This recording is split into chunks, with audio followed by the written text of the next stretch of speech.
Hey, here's a goofy, clickbaity way of talking about our classic rap album. Should we consider the album Manger on McNichols by Boldy James and Sterling Toles in the same breath as Madvilliany by Madlib and MF Doom? I think so. I think we really can. I think we're talking about, underground rap albums, unique collaborations between a rapper and a producer. And the main thing is that in both cases, I just don't think there's any way to replicate either of them. They each existed and were created in such a specific manner. Madvilliany with the collaboration and then the thing being stolen in Brazil and all that. They're just once in a lifetime creations of very prolific artists, where also they serve as a way how do I get into Boldy James? Well, listen to this. How do I get into MF Doom? Well, listen to that. You might be noticing, Sky, this is a new music review show hosted by a French professor. Thank you for auditing. But today I'm doing something a little bit different. You see, my daughter had a graduation party yesterday. If you've never thrown a graduation party for 35 people, it's a lot. It's a lot of work. So I didn't have time this week to go to the gym and listen to music, but I do have a Patreon. And on the Patreon, at the highest level, people can pay me $50. It's a lot of money. I'm actually going to be probably making it more expensive soon, to review any album. Now, very often, people will send me their music, which is great. It's a fun thing to do. I don't publish the videos publicly, but they are not privated, right? So you can find them if you have the link. But this is an exception, and I want to thank Spicy Oreo 74. Spicy Oreo 73, frankly, was quite disappointing, but the 74th Spicy Oreo was perfect because he recommended that I review this, and I'm making this public. I'm releasing this on the main channel because I've gotten so many requests. I think Spicy Oreo 74 is the voice of the people. So many people want me to review this album, and I'm really thankful that he did. I'm really thankful to have this kind of push. Someone else had paid me to review a new Lupe Fiasco, an old Lupe Fiasco album. That'll be coming out soon. So this album was a revelation to me as somebody, and I've reviewed 4 Boldy James albums so far. I love him. I love single thing I've ever heard by him, but there was something I didn't get. I didn't quite understand why people loved him as much as they did. And it's because they heard this album. Now, I was reviewing music back in 2020, but I missed so much. I was just catching up. It'd only been 2 years I started paying attention to music again.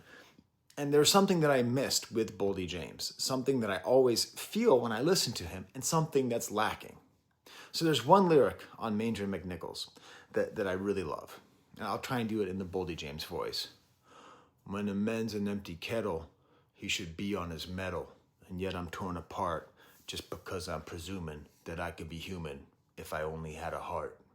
I'm sorry. That's the Wizard of Oz, because that's Boldy James. Boldy James is the Tin Man. In my mind, he's the Tin Man. He doesn't have a heart. That's his whole thing. He's got the laconic drawl, and he raps about shooters, and he raps about dealing drugs and all of that. And I like it, but I miss the heart. When the man's an empty kettle, he should be on his middle, and yet I'm torn apart.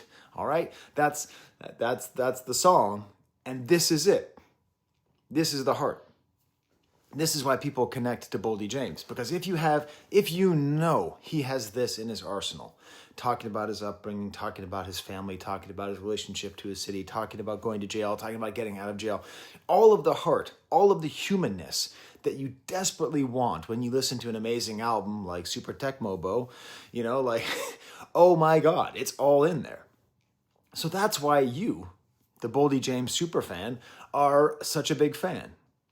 Now, if you haven't seen it, the best way to understand this album is a documentary that came out in 2020 from the channel Detroit is Different, in which they interview both artists, and you really get a view into Sterling Toles' production style and Boldy James's mentality. So in this whole documentary, we have an extended section of Boldy James talking about all the times that he's had to take a bus as an adult, like a signal of being poor. That's how he's saying, and having to go with his son on the bus and what it meant. And it's this great insight to where he sort of goes, he starts going sort of out of shame, and then eventually he goes on purpose in this whole relationship. And he talks about his honesty with his mother. He talks a lot about his own drug problems. He talks about his respect for his father, who was a police officer. It's kind of surprising. His father, who was a police officer. I'm repeating myself twice, like Justin Hunt. What's up? Story number 2. So that right there is totally worth watching, because you have all that, the depth. I mean, because, like Boldy James, that's his whole thing. Even when he's talking about his own life, he just sounds that way. He sounds like he doesn't have a heart, but he's explaining to you through this album and through these interviews that heartlessness is a reaction to the heartlessness that he grew up in. It's a defense mechanism that he has to use. And that's why he talks like this all the time. And you think, does this guy care about anything? And then he writes some super ill rhymes. Then we get to Sterling Toles, who is the mad villain, the mad genius behind this album.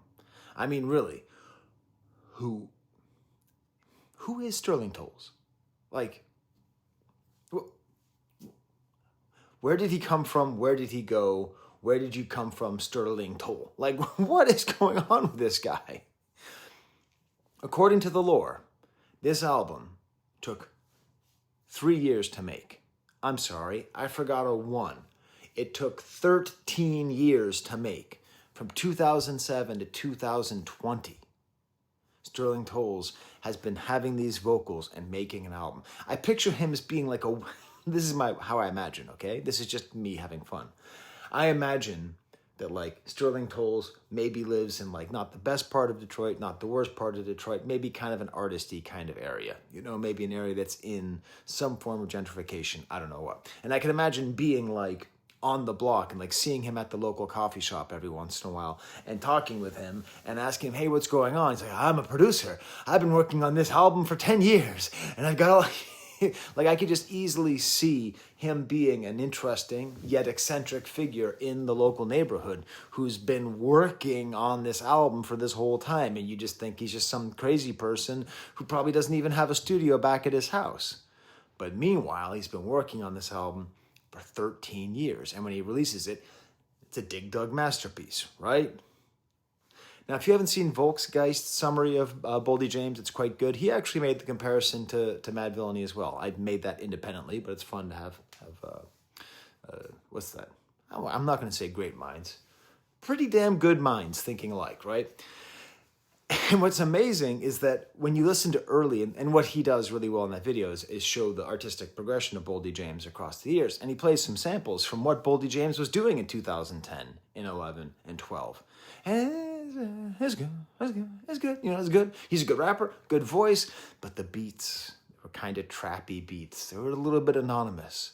He's a rapper who really needs a producer, really needs an alchemist, really needs a Sterling Toles, really needs a conductor, Williams, And so he kept on it and worked on it for 13 years, Sterling Toles. And when Boldy James recorded it at first, they were, break beats and boom bap and samples and just the kind of thing that you'd expect in a simple rap album, maybe a simple underground rap album.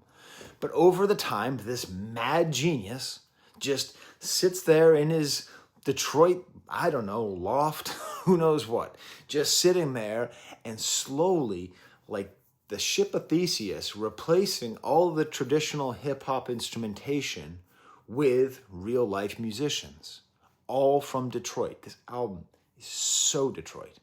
This album is Gordie Howe playing checkers with Isaiah Thomas. That's what this album is, okay? That's how Detroit this album is. It's painfully in the back of a Ford, okay? It is so Detroit. All these musicians. And you just get the feeling, at least I get the feeling, that it must have been, if you were friends with this guy, or you knew someone, oh, that's Sterling. Yeah, he's constantly getting people to come in this album that he's never going to finish. It's never going to work. Boldy James? I don't even know. He's like a local rapper. I think he's in jail now. It's never going to turn into anything. I mean, this is one of the most Stay True to Your Dreams albums I can think of, because he gets 20 musicians in. 20. 2-0. The deuce, right? 20 musicians to come in and essentially replace all of the old samples. he said in the Detroit is Different documentary that the Chronic was one of his touch points, and that has a signature instrument, which is the Moog synthesizer. This album has a cello. So that's already what? And he says he likes it because the cello is associated with people who have a lot of money, with affluence. But also, it's a very mournful instrument. I used to play cello from like 3rd to 6th grade, 7th grade. I was terrible. I couldn't read music. I couldn't do vibrato. I couldn't get to second position. When I'd play in the orchestra, I would bow over the strings so it didn't make noise, so I didn't ruin it for everybody. Okay? But that's what this is. It's this key instrument of a cello. So go ahead, tell me in the comments, give me another rap album where the key instrument is a cello. Too hard? Give me another rap album where the key instrument is a violin. God damn it. I'm going to get a text message from Open Mike Eagle because he always has the answer to these things. If I ever say, you give me another example, he's always like, oh, back in 2008, Whipple Stipple released an album. But anyways, unless you're Open Mike Eagle, you're not going to be able to tell me another, I'm like name dropping like I'm name dropping like such a douchebag. Smash the like bucket for douchey name dropping. That's rough, Sky. I don't edit my videos. That's just gonna have to stay there.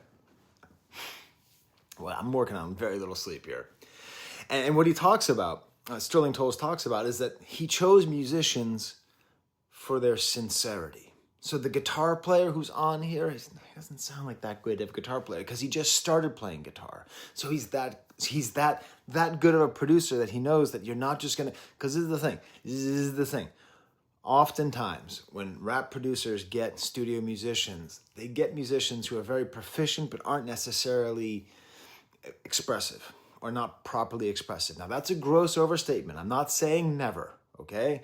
But sometimes it's like, especially you hear this whenever rappers want to let's have a guitar solo, and they get some guy who majored in guitar at Berkeley, and they come in and they play a perfectly fine guitar solo, and it sounds like what somebody who doesn't know what a good guitar solo sounds like thinks a good guitar solo sounds like. But it doesn't sound like Hendrix. It doesn't sound, like some great piece of art. It just kind of sounds like a studio musician trying to play a guitar solo. So to pick like untrained musicians or less trained musicians and jazz musicians and funk musicians, the whole thing, he said in this interview, the first time he'd ever recorded a live instrument was in 2010. So he started this album, and for 3 years he worked on this album. He never recorded. That's the thing. People call this a jazz rap album, which I guess technically it is, but it's not. It is a Manger on McNichols album. That's what it is. Because yeah, it's jazzy, I guess. And Volksgeist compared it as like a more fractured version of To Pimp a Butterfly, and I guess. But this is not a jazz artist. Sterling Toles is a hip-hop guy. That's what's so important. He's a hip-hop guy who's making this music and getting these musicians in from all over the place. It is a hodgepodge of insanity. It is a cacophonous mess that comes together with these great vocals that keeps the glue all together. There's nothing else that sounds like it. There's no other fucking rap album that sounds like this. So it's not a jazz rap album. It's a Manger on McNichols album. And speaking of which, that title itself is such knockout the park. And listen, I've never been to McNichols Street. I've been to the Detroit airport. Have I ever been to Detroit other than that? I don't think so. What in the Lance Whitaker am I even talking about? So, how many old Detroit baseball players can I name? Lance Whitaker, Lance Parrish. Are they all named Lance? Who else we got? Alan Trammell. There's one. Cecil Fielder. Another one. I'm going to stop now. It's so McNichols is a street in Detroit. I read. That's a famous street that's filled with crime. And it's a Manger on McNichols. The Manger, what does the Manger mean? This is also Die Hard. This is a Christmas album, in case you didn't know. Okay, sorry, whenever I sit down on the floor, I get all kinds of leg problems, so I'm just going to be stretching out my foot like this.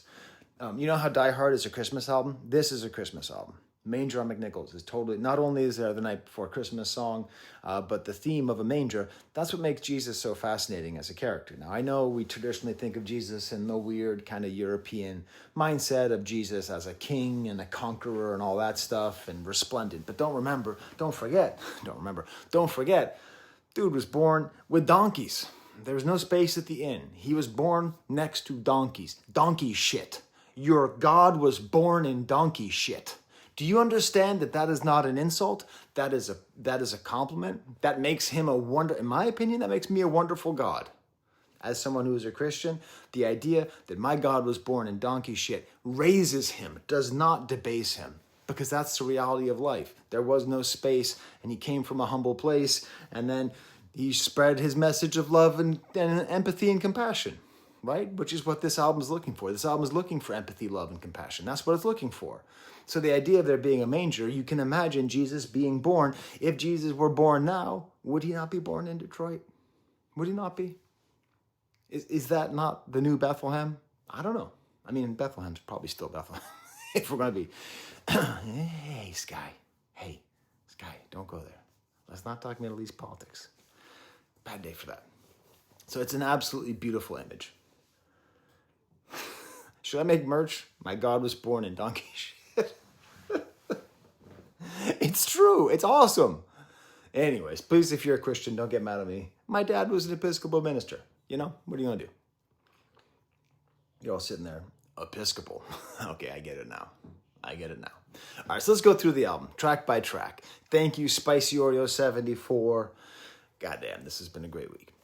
Now, it starts right off the bat with, it's on the, okay, this album is very into being what it is, right? Like, it's very much about Detroit. It's about inequality. It's about poverty. And right off the beginning, you have this discourse.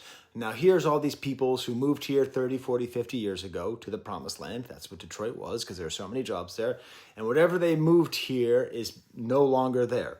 All the jobs have left because of Bill Clinton, because of neoliberalism, because of hypercapitalism, because of bad trade deals or good trade deals, depending on how, whatever, Jesus Christ, guy, don't get into NAFTA. But because of NAFTA, the North American Free Trade Agreement, that's how it went.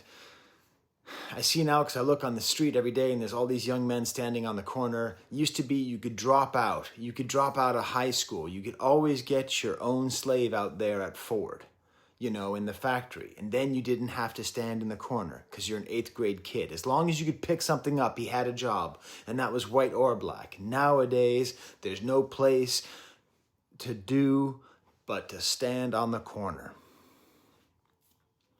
Hip-hop is a post-industrial art. That is where it came from.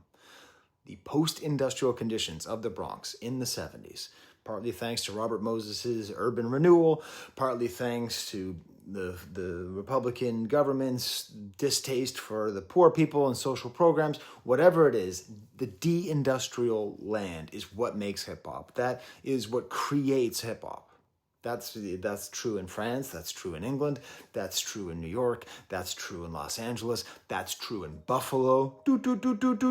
Why is there so much good rap, and why is there 10 times better rap in Buffalo than there is in Boston? Because Boston is not a post-industrial city. Okay? And I'm from Boston. It's all right there. So many layers and fretless bass and drums noodling and opera singing, it sounds like. And the heart of this album, got a baby on the way, damn it's a mess. Have you ever been convicted of a felony? Check the box to the left. Say no. Fresh out the box with a fresh new caseload. Step out the box for a sec, think bold.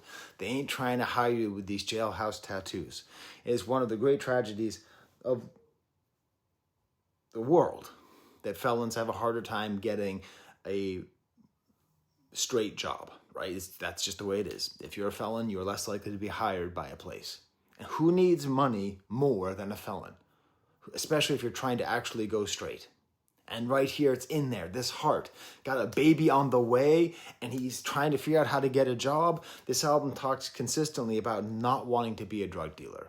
And it's funny, because Bruiser Wolf did the same thing. What's up, Detroit? Also, Detroit, what the fuck? Detroit. Man, how much joy in my life comes from Detroit now?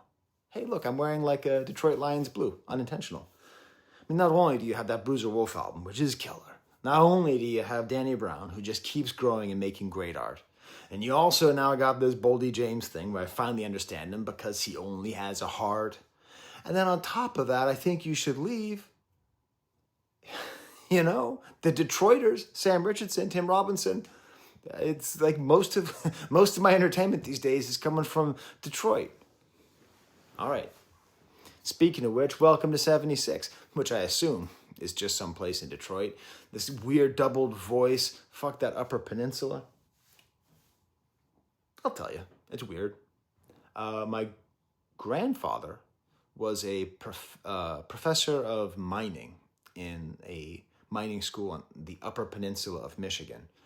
And he also founded a copper mine. So there is a town in the Upper Peninsula called Painesdale, after my grandfather. I've never been there. Apparently it's pretty depressing. I don't know if it still works. But there you go. So when he said, fuck that Upper Peninsula, I took that personally. Very strange family lore. It's apparently a very depressing place because it's like, the nice houses are up top and then where the workers were. Anyways, all money is covered in blood. There's no exception. Kind of junky sounds, children singing, women singing. Welcome to 76. I don't know Dej Loaf very well, but I love this line. I got the drug-free school zone high. Damn, so cacophonous. That's what I'm saying. If it's a jazz album, it's a free jazz album because there's a flute guy playing flute. There's a flautist. Some baby making music right there, that bacon and the eggs, and then the sample, child of the universe, and then Sterling Toles, the madman of Detroit, the Motor City Madman. Shit, wait, isn't that what they called Ted Nugent? Who's the Motor City Madman? And I have a subscription to Cream Magazine, which I read every quarter when it comes out. Man, I am up to my ears in Detroit. I talked about how in that documentary, there's someone like saying a poem in Sanskrit who's the same age as Boldy James from the same part of Detroit. So they had like the same life experience, but they went in different areas because he ended up studying comparative religion. Fascinating. A lot of the bass here is played by someone named Bubs, who had also played in Parliament Funkadelic. Amazing. Then we get to Detroit River Rock. Detroit River Roll is exactly in my cue zone. Come on. Put all your favorite, I think you should leave quotes in the comments, okay? Detroit River Rock, Detroit River Roll. I gave that to you. That is my gift to you. This has got a sample from someone named Billy Stewart, Summertime. And the actually comes from that, and this jazzy trumpet. It sounds like rain, and this searching saxophone and the funk bass that's put on top of the sample. And the chorus just gets...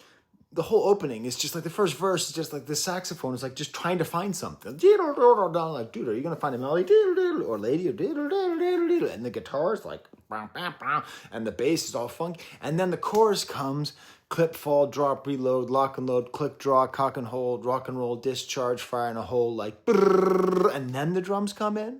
And then the drums come in, get out of here. These vocal samples and the inhumanity to shoot these but don't worry, be happy, like, do not let a tear fall from your eye, the Billy Stewart sample, because calm creatures smell fear, my man doing a life sentence on his 12th year, threw the book at him, he didn't even tear up, don't let a tear fall from your eye, because the heartlessness of Boldy James, that's the defense mechanism. B.B. Butcher, almost like a jungle beat. It's so fast, this madness and strange vocalization of Back for More, Detroit's Ambassador, Chancellor of the Ambassador's Bridge to Canada. We back at that rig because, doing drugs across the border. You get drugs up in Canada, bring them down to Detroit. The Ambassador Bridge is the one right there. I took a one. I got lost in Canada before MapQuest, whatever it was. I meant to take the Peace Bridge in Buffalo. I went the wrong way. I took the Ambassador Bridge in Detroit. You don't even know how far that is apart. Oh. Anyways, nothing worse than having to sell dope. That's what he says. Great chaos and screaming at the end. Next song, middle of next month. How good is this album? This is the fourth song on the album. It might be my favorite song. It's languid and cool. And just this opening line with the cars. Because again, it's a car city. It's called Motor City because that's where the city was born. I live near Rochester, New York. We were born on photography and copy machines, and like ocular stuff, optometry stuff. Like that was all of our industry is gone now. Their industry was the car industry. Let's ride till the gas on E, tires go bald, till they need some brand new me, till putt-putt stall out, transmission leak, till the tie rods pop off and the engine block steam, someone's got to die till I'm captured. It's like, tie rod. That's how you know that you're a Detroit rapper, because you know what a tie rod is. Tell your pa, tell him Happy Father's Day, tell him Happy Kwanzaa, tell her Happy Mother's Day, tell her next month I'm going through a thing, like just how menacing. It's just so cool. This choir, so cacophonous. And then basically halfway through, the sort of more overarching theme appears of the figure like, the Christ-like figure of Boldy, okay, who is going to be born, who's going to die and be resurrected. Just like Jeebus. The safe, the womb, jazzy, night before Christmas. It's a simple story, but you hear Sterling Toles talk about it, and he's talking about the womb. He's talking about the womb of Mother Mary, okay? Mother Mary, or whatever Boldy James's mom's name is, okay? We'll call her Mary, because then the next song is called Mommy Dearest, a eulogy. Initially, this was going to be over a sample to the song Don't Explain by Grover Washington, but instead we had these jazzy, cool drums and a vibraphone, and sometimes I feel like a motherless child, and these fiddles, I don't know what, violins, cellos going, because she don't love me like she did when I was younger. Seems to me she's showing favoritism to my younger sibling, thinking, I wonder if he ever loved me. I love you, I just got a fucked up way of showing it, because she don't even, and then it cuts off. It's about feeling unloved by her mother. Speaking of Mother Cyborg is the name of the cellist, who is the main person in this album, so she's the good mother. There's the good mother, which is Mother Cyborg, and there's the bad mother, which is Boldy James' mother here, and talking about how she wished she got an abortion, and he's quoting Suicidal Thoughts by just got demonetized Notorious B.I.G., right? It's all together here, and the flute is just so loud, and the fractured drums, and he's just really expressing his pain and his disappointment with his mother, and this is the reminder of the heart. And Sterling Toles deserves all the credit because he kept pushing him. We need it more personal. We need it more personal, to the point where at the end, the album took 13 years to make. So there's a sample in the middle of the album of Boldy James talking about making the album. How does that even work? How does that even work? But that's how it works. And he gives the credit to Sterling Toles for pushing him there. So we had the womb, where he's about to be born, and then he's born in Mother Dearest, even though she wanted him to be aborted. And then we have birth of the bold, the christening. So that's the beginning of the life. The sample from Aaliyah, oh, man. Don't like this song. I don't like R. Kelly songs with Aaliyah. I liked it when he worked. I liked it when she worked with Missy and Timbaland. Anyways, man. How could we have known that R. Kelly was doing what he was doing? Well, maybe when he wrote a song for a 13-year-old called Age is Nothing But a Number. But kind of a West Coast vibe here. This is my least favorite song on the album, but still, I like it quite a bit. There's this weird change and a feedback at the end where he starts rapping in double time. Crackheads, taking my hood over, had my people strong. We was hanging, banging for purple tops, selling 3 for 1. Got knocked, opened up my Bible, now I'm reading Psalms. Then we get to Requiem, which has, this is how I read it. I read that this is the death of Jesus, Boldy, right? So he was born in the manger, the house that he robbed, he was born in.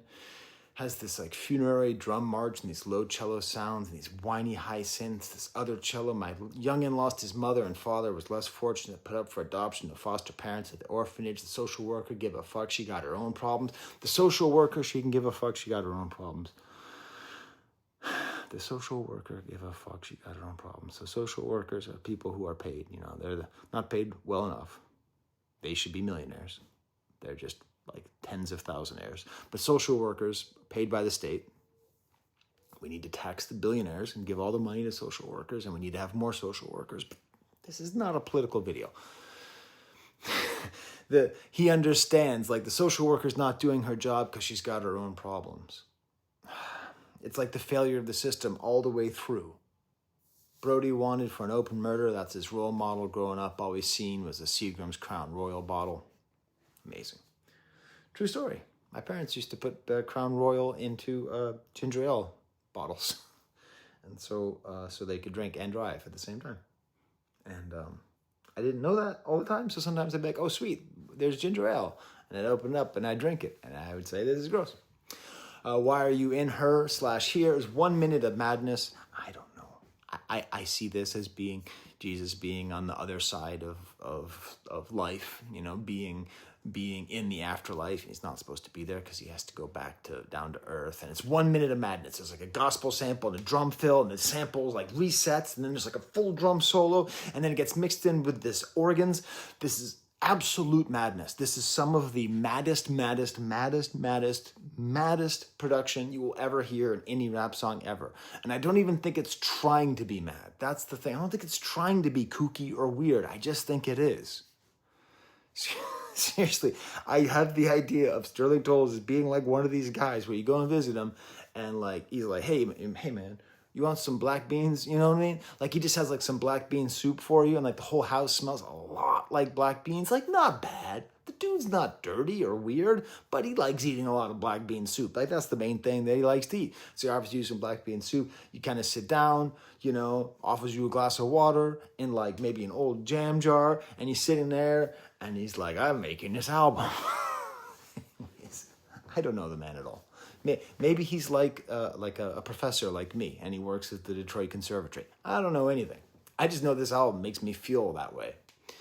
There's a lecture from some guy named Moody Man who talks about Detroit being a dying city. Well, I'm going to die with that motherfucker, you understand. According to the Volksgeist video, Boldy James eventually had to leave Detroit and move to LA in order to basically save his life because just the allure of crime life is too much. 6 million ways to die, to choose from. Hardest thing to do is stay alive, go to school, son. Positivity. So there he is. Why is he there? Why is he in the afterbirth? Well, now we got flicked. We're now the rebirth. This is where death is going to be symbolic of jail. So what we have is that we have the idea of Jesus who is announced, right, through the Annunciation. Gabriel said to Mother Mary, you're going to have a child. That happened in the womb. That's the womb of the song, The Safe. We then have the birth, which is Mommy Dearest, which also contains a eulogy, which is a song for the dead, for the aborted fetus that he almost was and kind of already is. Then he gets christened, and he grows up, and then he dies, and then there's the Requiem, and then he goes to the afterlife, and now he's coming back. And then in terms of the street life, we have Boldy James as growing up in an uncaring, unloving atmosphere, both in the home and outside and by the country at large. He then dies, which is getting put into jail, which is a living death. And he is then reborn when he is released from jail, which is what this song is about. It sounds to me like there's sounds of people in the yard in jails just in the background. Is there oboes on here, guitars, synthesizers? There's too much stuff going on here.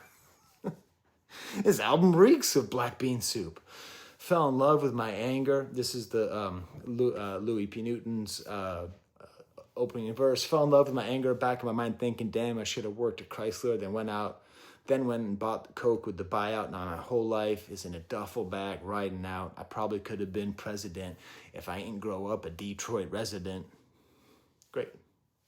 Wandering sounds, polyphony. Just multiple melodies happening all at the same time, all the way throughout Boldy's verse. The drums roll in and kind of don't form. At a certain point, it feels like the drums and Boldy's voice are in competition. They're fighting each other. Posted on the concrete, making all the sales, caking off the regs, breaking off the pills. This is for every convict waking up in jail, making his bed, opening his mail, reading Dear John letters, family members dead, a witness disappeared, another court date appearance while waiting trial hearings. It's just beautiful. And then it ends with him describing getting out of jail. And it's like the album opens with some spoken word about how there's no hope in Detroit because it's a post-industrial hellscape. And now it ends with him feeling what it's like to get out of jail. When it came out, it was like, what do they call that? Sensory overload. It was surreal, like colors were just brighter, like I'd never seen before. Like I'd never seen the colors of the leaves or a tree or something. Like I'd never seen sunlight reflecting off the paint of a car, Just knowing that, you are alive. This is actually happening. You just woke up, It is really and truly behind you. Birth, death, and rebirth. Props to Spicy Oreo 74. So you tell me in the comments, you tell me which is your favorite Spicy Oreo, okay? We know 74 is great, but could you actually do a ranking for me of your favorite Spicy Oreos? What are your top 5 favorite Spicy Oreos? All right, there you go.